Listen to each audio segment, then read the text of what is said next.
All right, guys, welcome to day 44 of training to qualify for Tokyo 2025. Guys, like my mom always says, you can go to the pity party, you just can't stay.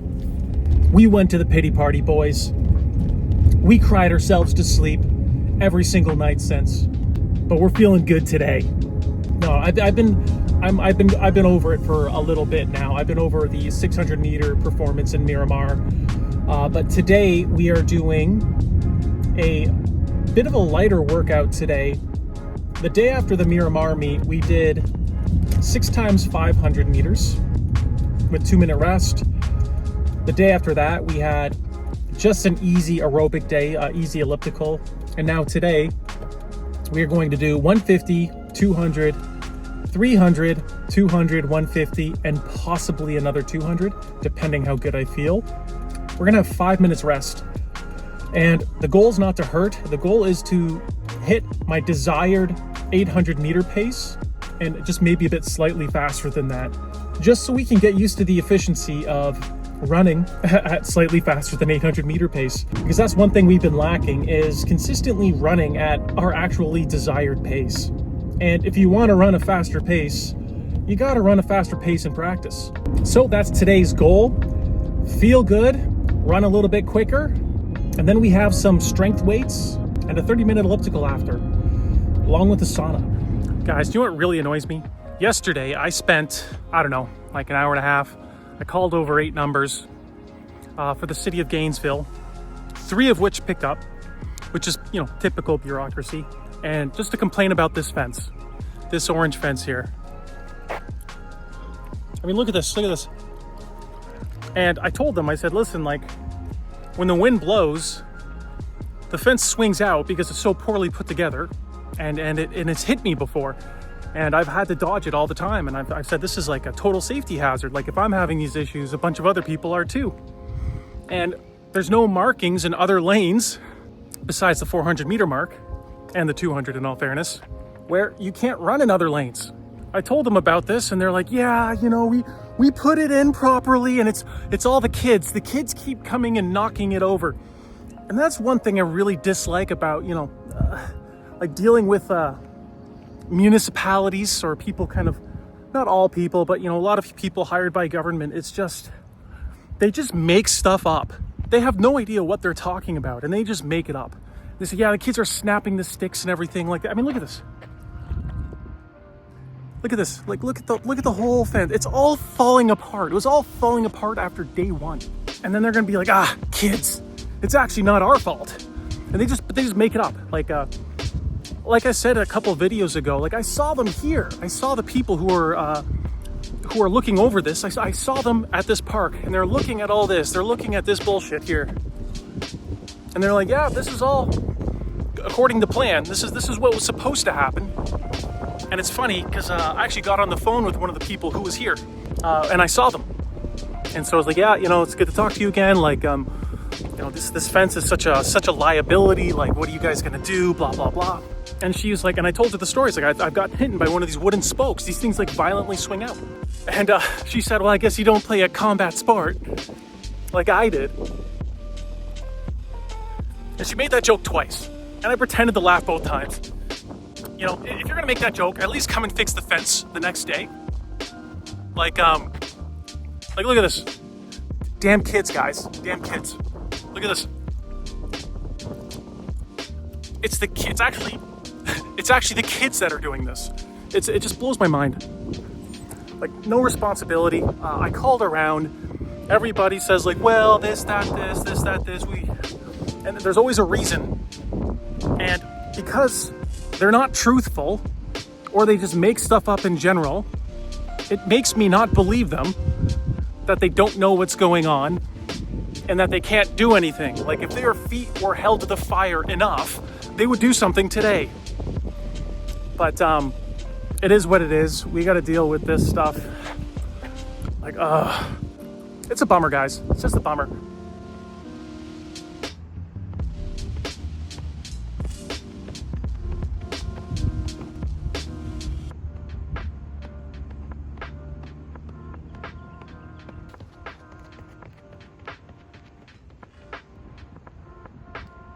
All right, guys, as I'm putting my spikes on, it'll be good to talk about what's happened since the 600 meter in Miramar. I had a good long think about just the state of things, where I'm at in the season, and the workouts I've done, some reflecting. And I also had a good long chat with both my coaches, my dad and my head coach, Bruce. And everyone is pretty much on the exact same page on what needs to be done. I expressed to both of them how I'm feeling, and both of them came back, Bruce and my dad, with just very similar answers. I haven't done any of the stuff that I've done that would indicate me running a fast 600 meters. And even though I thought that I could, and in all fairness, my coaches thought I could run a fast 600, matter of fact is I couldn't run it. And that's okay. This is just a reality check. I'm still very fit. I've still got in a ton of base, and probably the most work I've got in my career in this last base season. And it kind of highlights too that it's a team effort. Like, it's not my coach's fault that I ran that time. It's my fault, actually. I ran it. I've been giving them feedback on how I'm feeling and what I think I need and things like that, and they've been acting accordingly. So it's very nice that as a team we all got together and we compromise and we come up with the best solution given where we're at today, which is a key factor. It's not where you want to be at, it's where you're at today. And I'm not as fast and definitely don't have nearly as much speed endurance as I thought I did. Yet again, my workouts would indicate, why would I? Why would I think that in the first place? But it's all good, guys. We're not injured. We made some adjustments. We're going to be doing some quicker things, a little bit quicker and longer things. And on top of that too, I'm making some overall changes in my diet as well too. It is now weight cutting season. I'll come up with a video of that a little bit later. But I'm very, I guess, scientific on how I cut weight, what I do. I've done it before. I did it last year. I've learned lots of lessons. Well, I did it last year and I've done it in years before too, but I've really kind of nailed it down to a science where I can accomplish very light weights, weighing a lot less than I am right now. Last season, at my peak season, I was 9 pounds lighter than I am today. Now, the last time I got a DEXA scan, it said I was 187 pounds and about 8.7% body fat. Now, you can't just base all of your information on that. You have to have it as part of your data points. I have been starting to get DEXA scans multiple times a year, and I think of it as like a picture. Like if I showed you a picture of of just some random scenario of, kids playing on a playground or something like that. If I told you, tell me what's happening, you could, make up what's happening and tell me. But then if I showed you, 4 pictures over the course of 2 minutes, you could probably tell me a more accurate picture, saying, well, this kid's over here now, and this kid's over there. Maybe they're playing hide and go seek, and it looks like this guy's it, that kind of thing. But now imagine that as your body composition. And yeah, my body composition right now is 171 pounds of fat-free mass. And again, this varies greatly depending on how hydrated you are on the day, what you ate before, what you consumed within the last 16 hours of having the scan. So we're taking it as a data point, but we're going to adjust accordingly.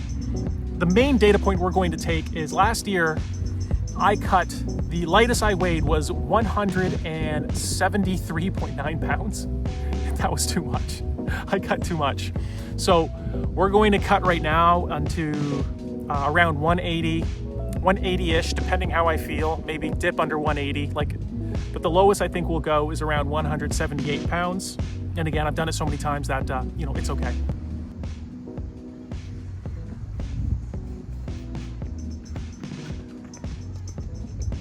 All right, guys, that wasn't quite 150 meters. That was wherever that hurdle mark was back there. We're gonna even it out on our second 150 because we're gonna start over there. And so that one was like an 18-1, way too quick, even though it was probably 5 meters short-ish. So like I said, we'll even it out later in the workout.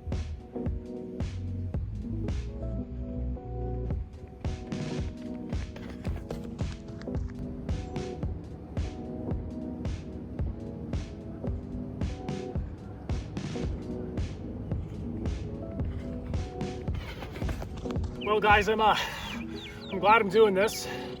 We're doing all these reps from a standing start. Like the 2 and 3, I was just trying to get comfortable, a little comfortable. And when I'm comfortable, I just can't, maintain that 26 flat pace, which is ideally what we want to hit today. But combined with being a bit fatigued, I'm actually okay with this, because this is what we have to practice, just getting better at finding that true cruise pace and pushing the envelope just a tiny bit in terms of the faster end of that cruise. The goal is not to be tired today or anything. It's just getting used to running that quick pace and trying to feel as easy as possible. So we're doing just that.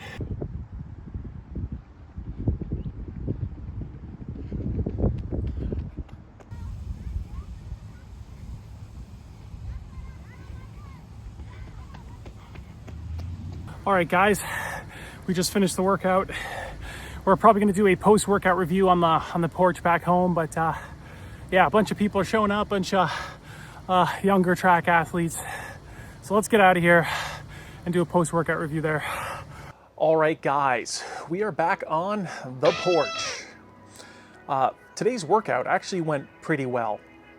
During the 300 meter, I ran like 39.9, and I honestly thought it was half a second or 3/4 of a second faster than what I actually ran. But this is just like more proof that we need to be doing kind of more stuff at this pace. During that 300, I was like, okay, this is like, a faster 800 meter effort, and run 39.9, you're just like, holy smokes. So yeah, like we just got to hit this pace more often, and we will. We have a series of very good workouts coming up. In the meantime, I'm going to go to weights tonight, my heavy weights, and I'm going to do an elliptical, hop in the sauna. So today's kind of a harder day. This is my, third workout / race in the last 4 days. So tomorrow's an easy day. I think the day after that, or 2 days, I can't remember, we're doing a very fast 800 meter pace workout. It's going to be ruthless. It's going to be a barn burner. It's going to be a puker. So I'm looking forward to that. In the meantime, like I was saying before, we're totally over our 600 meter performance. We just got to move on to the next one. We've made some great adjustments. Again, I just want to highlight how important it is to have like a good team. Like everyone accepts the performance that happened, and everyone agreed that changes needed to be made, and we made the changes. But again, you don't know if you want these, you don't know if you need these changes unless you perform poorly. So at the end of the day, I'm kind of glad that what happened. And I'm very grateful to have very competent coaches that didn't press the panic button and came up with a game plan for the foreseeable future. Another thing that will change is we are going to be racing less frequently in April. I don't think we're actually racing at all in April anymore. The plan was to race another 1 or 2 times. One of the races was next week in Tampa Bay, and then the week after that, hopefully we're going to try to get into the Tom Jones meet in Gainesville. There's no way I'm going to do those, guys. With the 800 meter performances before my 600 and my 600 on top of that, I know more than enough about what kind of fitness I'm in.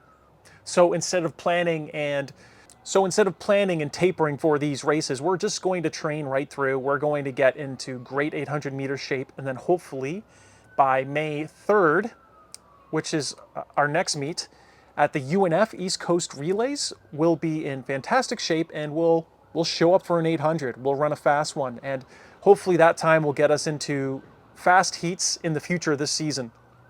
But guys, season's only just begun. Lots more to come, and I'll see you next time.